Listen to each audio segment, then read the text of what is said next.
জীবনের সব গুনার ফিরিস্তিগুলো একটা একটা করে স্বীকার করে আল্লাহরে বলেন, আল্লাহ আমি পাপী,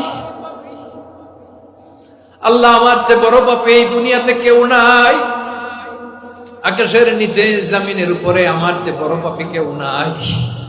একটা একটা করে আল্লাহ স্বীকার করি আমি পাপী, সব পাপের স্বীকৃতি দিলাম।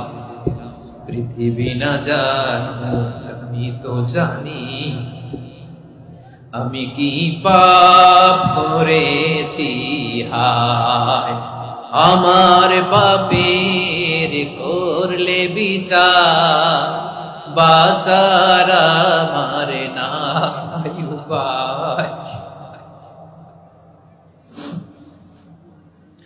দয়াময় তুমি মাফ করো আমায়, মাফ করো।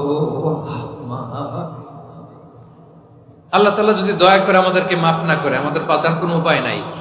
আপনি কি ভেবেছেন আপনার নামাজ দিয়ে আপনি জান্নাতে যাবেন? আপনি তাহাজ্জুদ গুজার, সেজদা দিতে দিতে কপালে দাগ ফেলেছেন, এটা আপনারা জান্নাতে নেবে না। আপনি এলাকার সবচেয়ে বড় হাতেম তাই দানশীল, এই দানের ভরসায় বসে আছেন, কশিন কালো ওঠা। আমাদের নামাজ, আমাদের রোজা, আমাদের ইবাদত, এগুলোকে মিজানের পাল্লায় উঠালে কোনো ওজনই হবে না। তবে আমাদের একটা কৌশল জানা আছে, আমরা আল্লাহর রহমতের ভিখারি।